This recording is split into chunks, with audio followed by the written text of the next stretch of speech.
Good morning, students, and welcome to biology class. Today we are going to study about a new chapter, chapter 7, plant growth and mineral nutrition. And dear student, as you know, most of the topic in reduced syllabus or are reduced. Now look at here, as per the reduced syllabus, from this chapter, chapter 7, plant growth and nutrition, almost all topics are reduced except the 7.9 growth hormones. Look at here, 7.1 reduce, 7.2, 7.3, 7.4, 7.5, 7.6, 7.7, 7.8. सिर्फ एक topic, only one topic, that is 7.9, it is kept in your syllabus or reduced syllabus, and after that 7.10, 11, 12 and 13 all are reduced except this 7.1. Dear student, आज हम study करने जा रहे हैं chapter 7 plant growth and mineral nutrition की। और इस chapter से, जैसे प्रीवियस चैप्टर में भी हमने देखा था कि बहुत सारा टॉपिक इसमें से रिड्यूस कर दिया गया है। सिर्फ 7.9 एक टॉपिक जो ग्रोथ हार्मोन का है वो सिर्फ आपके सिलेबस में, इस रिड्यूस सिलेबस में आपके लिए रखा गया है। Now look at here the growth hormone. 7.9 Growth hormones. The term hormone was coined first by Starling in 1906 in Animal Physiology. Starling ने 1906 में एनिमल फिजियोलॉजी में ये टर्म हार्मोन को सबसे पहले कॉइंड किया है, यूज़ किया है। And the internal factors that influence growth are called growth hormones और growth regulators as they inhibit, promote और मॉडिफाई द ग्रोथ। वो इंटरनल फैक्टर्स जो इन्फ्लुएंस करते हैं ग्रोथ पर, उनको हम ग्रोथ हार्मोन्स बोलेंगे या ग्रोथ रेगुलेटर्स बोलेंगे। जो एक्चुअल इनहिबिट करते हैं मीन्स टू होल्ड, प्रमोट करते हैं मीन्स सपोर्ट करना, आगे बढ़ाना, एंड मॉडिफाई करते हैं ग्रोथ को। Growth promoters are auxins, gibberellins and cytokinins. Growth promote करने वाले, आगे बढ़ाने वाले ऑक्सिन्स है, गिबरलिन्स हैं एंड साइटोकाइनिन्स है। एंड ग्रोथ इनहिबिटर्स यानी जो ग्रोथ को होल्ड करने वाले, रोकने वाले, स्टॉप करने वाले, growth inhibitors in plants are ethylene and abscisic acid, ABA। Growth को इनहिबिट करने वाले ग्रोथ इनहिबिटर्स जो प्लांट के अंदर प्रेजेंट है वो इथाइलिन और abscisic acid, ABA। And all phyto hormones are growth regulators. और जितने भी प्लांट हार्मोन्स है, फाइटो मीन्स प्लांट हार्मोन्स, ये ग्रोथ रेगुलेटर्स कहलाते हैं। Next,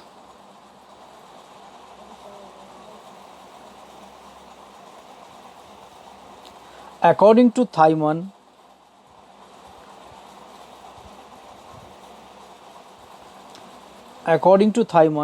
and Pincus in 1948, plant hormones are organic substances produced naturally in the higher plants affecting growth or other physiological function at a site remote from its place of production and active in very minute or optimum amount. According to Thyman and Pincus, थाइमन और Pincus के हिसाब से, जिन्होंने ये propose किया 1948 में कि plant hormones organic substances है जो नेचुरली हायर प्लांट उसको प्रोड्यूस करते हैं और ये अफेक्ट करेंगे प्लांट की ग्रोथ को या अदर फिजियोलॉजिकल फंक्शंस को। और कहाँ पर? At a site remote from its place, यानी उस जगह पर जहाँ पर इसकी ज़रूरत होगी और ये प्रोड्यूस होंगे किसी और जगह पर, यानी प्रोडक्शन की जगह को छोड़कर किसी और दूसरी जगह पर। And active in very minute amount, और ये थोड़े से अमाउंट में एक्टिव होते हैं।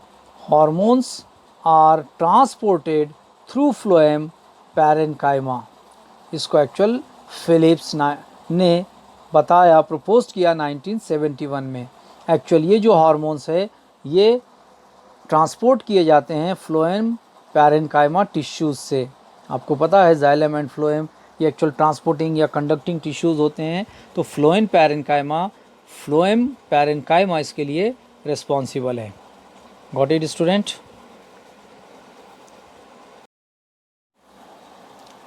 Now a auxins. ऑक्सिन्स और auxin word, auxin means to grow. Actual अभी हमने देखा कि एक्चुअल कुछ ग्रोथ हार्मोन ये प्रोमोटर्स कहलाते हैं, जिसमें ऑक्सिन है, जिसमें साइटोकाइनिन है और जिसमें गिबरलिन्स है। ऑक्सिन, गिबरलिन एंड साइटोकाइनिन ये तीन हार्मोन्स एक्चुअल प्रोमोटर्स है जो ग्रोथ को प्रमोट करते हैं। और हमने देखा कि कुछ दो हार्मोन एक्चुअल वो ऐसे हार्मोन्स है जो एक्चुअल ग्रोथ को स्टॉप करते हैं या उसको मॉडिफाई करते हैं, जिनको हम ग्रोथ इनहिबिटर्स बोलेंगे। Look at here, growth inhibitors, जो ग्रोथ को होल्ड करने वाले। These are ethylene and abscisic acid, यानी तीन हार्मोन्स ये प्रोमोटर्स है, ऑक्सिन्स, गिबरलिन्स एंड साइटोकाइनिन्स। और दो हार्मोन्स ये इथाइलिन और एब्सिसिक एसिड ये एक्चुअल इनहिबिटर्स कहलाते हैं, growth inhibitors. Now the first hormone जो प्रमोट करता है यानी promoter hormone, that is auxins. Now look at here, A auxin, auxins. F.W. Wendt in 1931 use this term first. ये जो ऑक्सिन वाला टर्म है इसको फर्स्ट F.W. Wendt ने 1931 में यूज़ किया है। Auxin was first isolated from the urine of a person suffering from pellagra. एक डिसीज़ है जो ह्यूमंस में होती है, उनके यूरिन से इस F.W. Wendt ने एक्चुअल क्या किया, इस ऑक्सिन को आइसोलेट किया।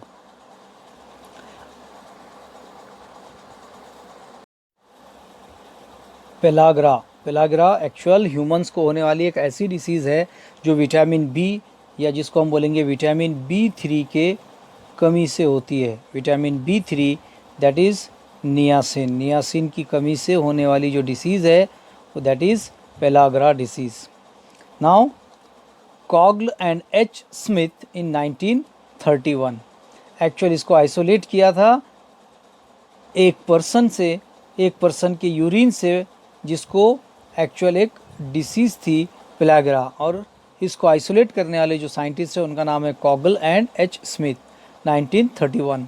इन plants it is synthesized in the growing tips और meristematic region of plant from where it is transported to the other plant parts.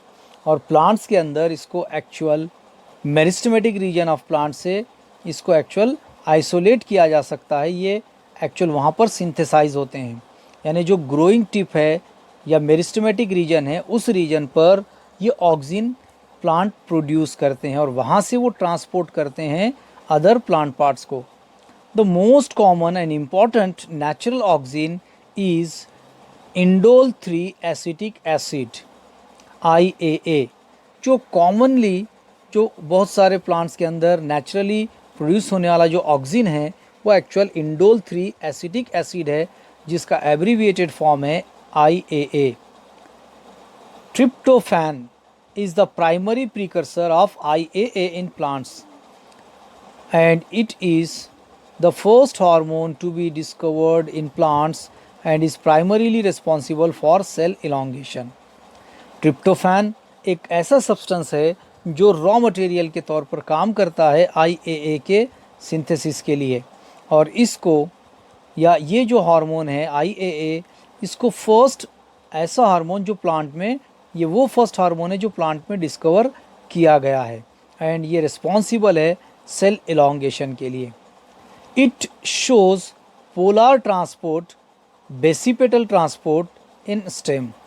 और ये ट्रांसपोर्ट को शो करता है, एक तो पोलर ट्रांसपोर्ट, दूसरा बेसिपेटल ट्रांसपोर्ट। दो तरह का ट्रांसपोर्ट रहेगा, एक पोलर, दूसरा बेसिपेटल।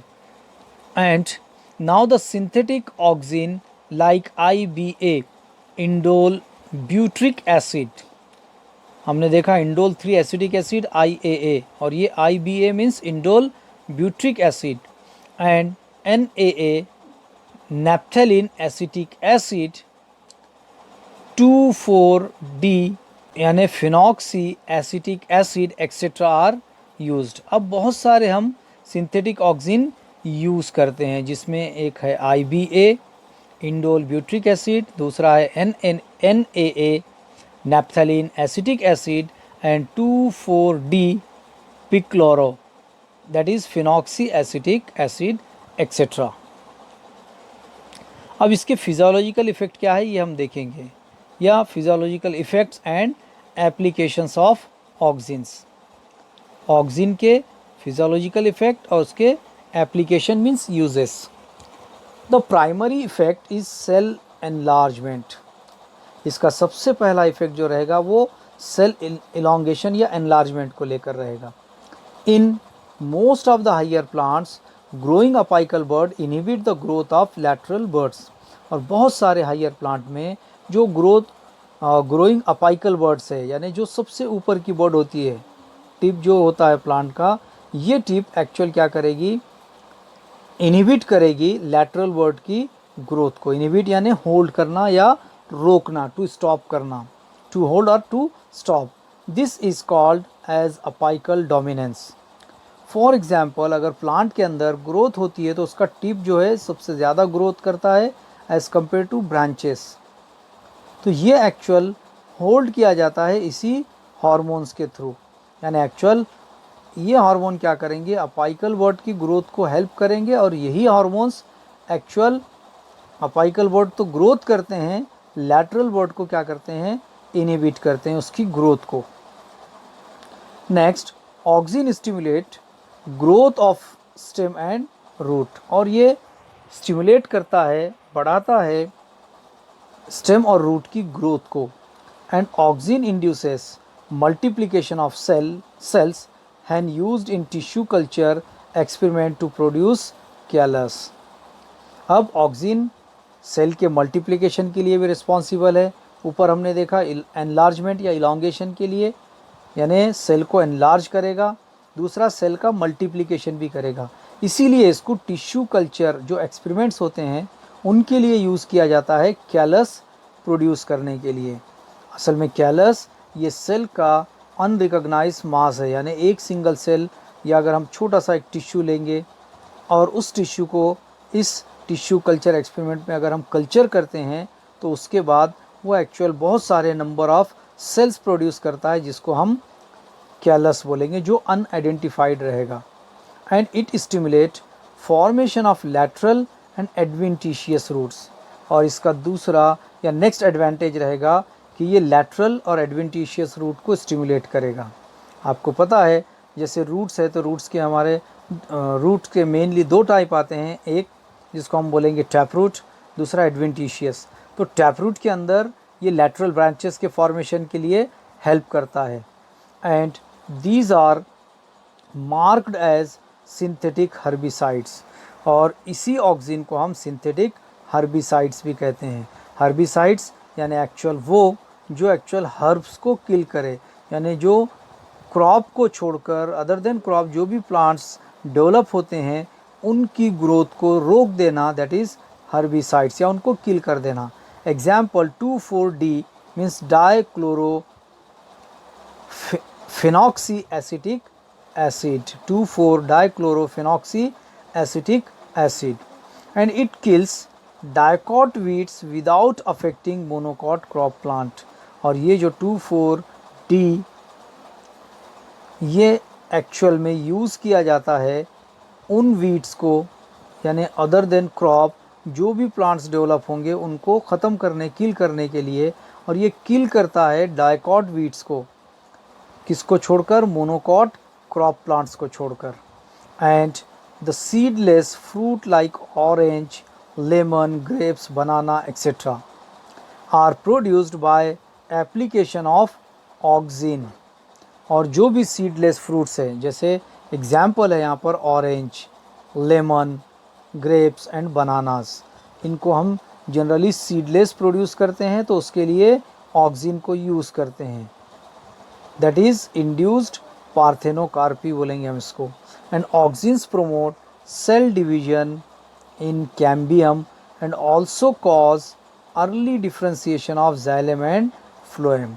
और इसका एक और फंक्शन है कि ये कैम्बियम के सेल डिवीजन को भी प्रमोट करता है और डिफ्रेंसिएशन के लिए भी रेस्पॉन्सिबल है, यानी जो अर्ली डिफ्रेंसिएशन होगा जाइलम एंड फ्लोएम टिश्यू का, ये उसके लिए भी रेस्पॉन्सिबल रहेगा।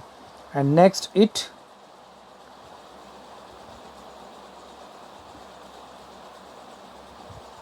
look at here, it promote root elongation in low concentration and shooting at higher concentration। और ये promote करता है root elongation को, यानी root के elongation को, बढ़ने को। और कहाँ पर?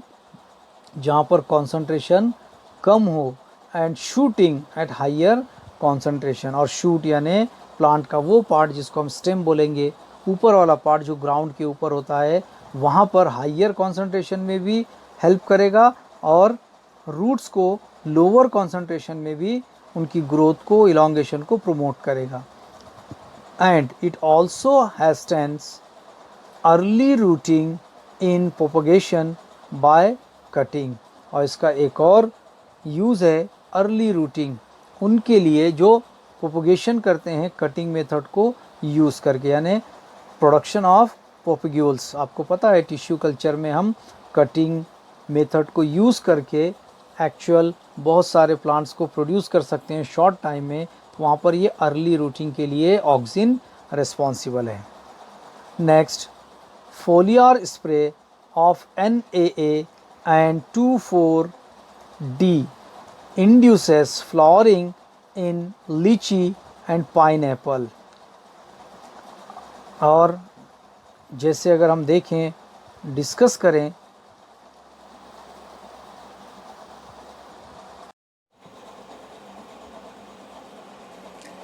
फॉलियार स्प्रे यानी एक ऐसा स्प्रे जो लीफ को डायरेक्टली फर्टिलाइज़र या डायरेक्टली फीडिंग करने के लिए या फर्टिलाइज़र प्रोवाइड करने के लिए यूज़ किया जाता है। उस स्प्रे में हम NAA यानी एक तरह का ऑक्सिन है, नैप्थेलिन एसिटिक एसिड, और 2,4-D मीन्स ये एक और टाइप का ऑक्सिन है जिसको हम बोलेंगे 2,4-डाइक्लोरो इथॉक्सी एसिटिक एसिड, डाइक्लोरोफेनॉक्स, जो डाइक्लोरोफेनॉक्सी एसिटिक एसिड है उनको स्प्रे किया जाता है। और उन प्लांट्स के लिए जैसे यहाँ पर लीची है और पाइनएप्पल है जिनके अंदर फ्लावरिंग को इंड्यूस करने के लिए। And likewise it prevent the premature fruit drop in apples, pear and oranges। और इसका और यूज़ रहेगा उन प्रीमैच्योर फ्रूट्स के ड्रॉप होने के लिए, यानी कुछ फ्रूट्स जो जल्दी ड्रॉप हो जाते हैं जैसे एप्पल्स है, पियर है, ऑरेंज है, उनके प्रीमैच्योर ड्रॉप होने को प्रिवेंट करने के लिए यूज़ किया जाता है। And also prevent formation of abscission layer, और एब्सिस ऑन लेयर के फॉर्म होने को रोकने के लिए। And auxins play a role in elongation of cell, it is known to increase the rate of respiration. Auxin एक और है, इसका बहुत ही इंपॉर्टेंट रोल है इलोंगेशन ऑफ सेल में, जो हमने बिगिनिंग में डिस्कस किया है। And it is known to increase the rate of respiration. And auxins break dormancy in seed and promote quick germination. और जो सीड का जो डॉर्मेंसी पीरियड है, ऑक्सिन्स उसको भी एक्चुअल डॉर्मेंसी को ब्रेक करते हैं और क्विक जर्मिनेशन को प्रमोट करते हैं। आपको पता है अगर हम सीड को सोन करते हैं तो सीड अपना कुछ स्पेसिफिक डॉर्मेंसी पीरियड लेकर ही ग्रोथ करते हैं, और जिन सीड्स के अंदर अगर ऑक्सिन प्रेजेंट है, प्रोड्यूस होता है, तो वो ऑक्सिन उनके क्विक जर्मिनेशन में हेल्प करता है। Got it student? Now the B, another hormone, that is gibberellins, hormone that promote the growth of plant.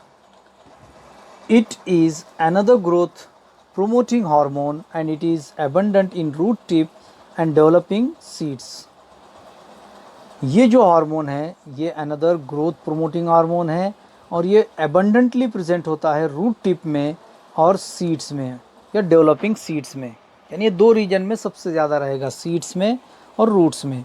It shows non polar transport through vascular tissues, और इसका जो ट्रांसपोर्ट है वो non polar है। Non polar यानी polar नहीं है। Non polar transport हमने ऑक्सिन का देखा, वो पोलर ट्रांसपोर्ट करता है, ये नॉन पोलर है, और थ्रू वैस्कुलर टिश्यूज़।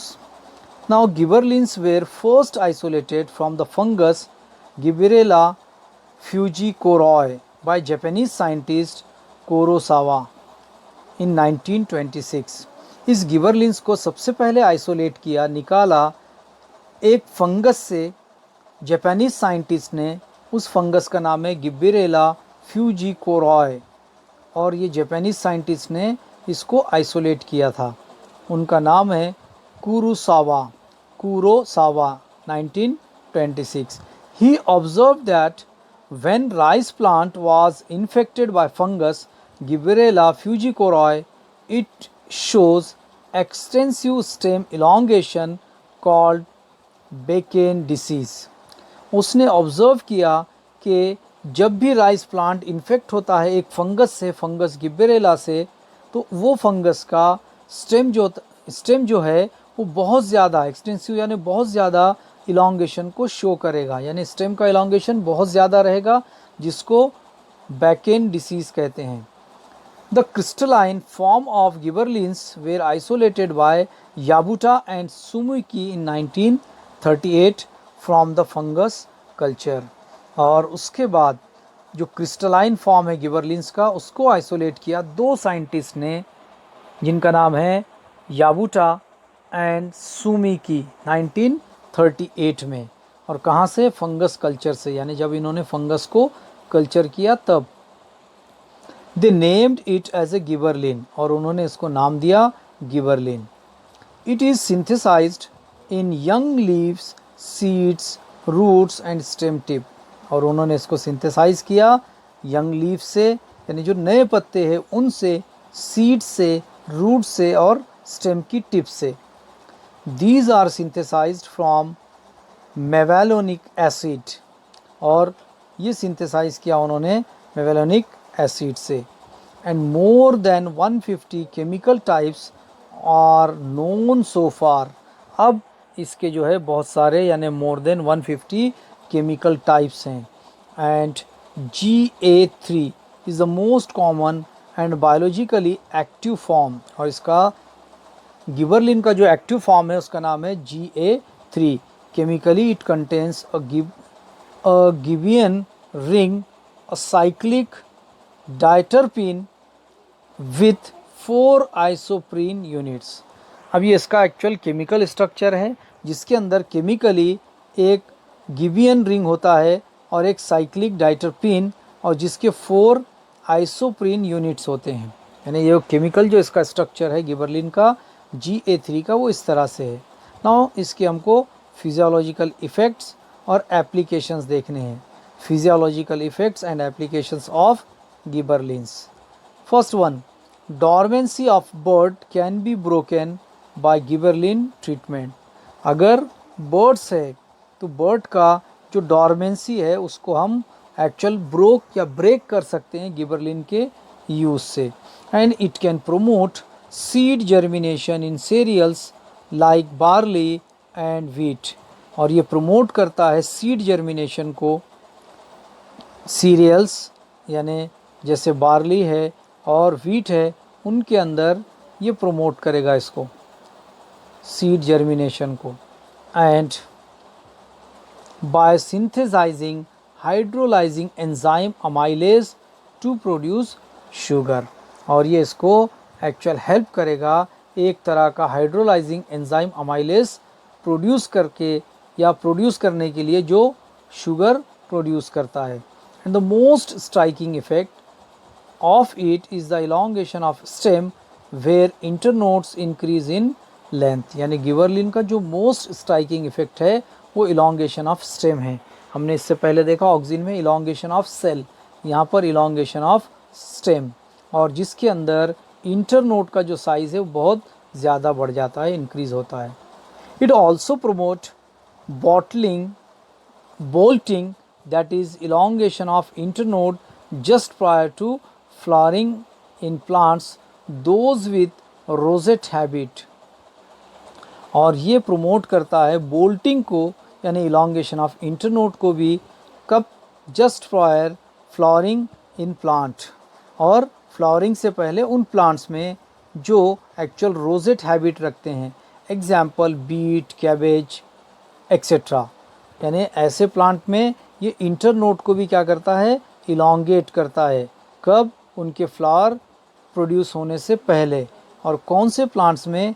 जिनकी रोजेट हैबिट होती है, यानी जो रोज़ लाइक लीफ को प्रोड्यूस करते हों, example beet and cabbage. It causes parthenocarpy in tomato, apple and pear and flowering in long day plants. और ये प्रोमोट करता है या कॉज करता है पार्थेनोकार्पी को। अभी हमने डिस्कस किया था पार्थेनोकार्पी, यानी जो सीडलेस फ्रूट्स होते हैं उसको हम बोलेंगे, जैसे tomato, apple and pear. And ये लॉन्ग डे प्लांट के अंदर फ्लावरिंग को क्या करेगा? कॉज करेगा, flowering. And it is use to increase the fruit size and bunch length of grapes. और ये फ्रूट के साइज़ को भी इंक्रीज़ करता है और बंच की लेंथ को भी बढ़ाता है ग्रेप्स में। ग्रेप्स में एक्चुअल जो ग्रुप होता है, बंच होता है, उसको भी बढ़ाएगा और फ्रूट के साइज़ को इंक्रीज़ करेगा।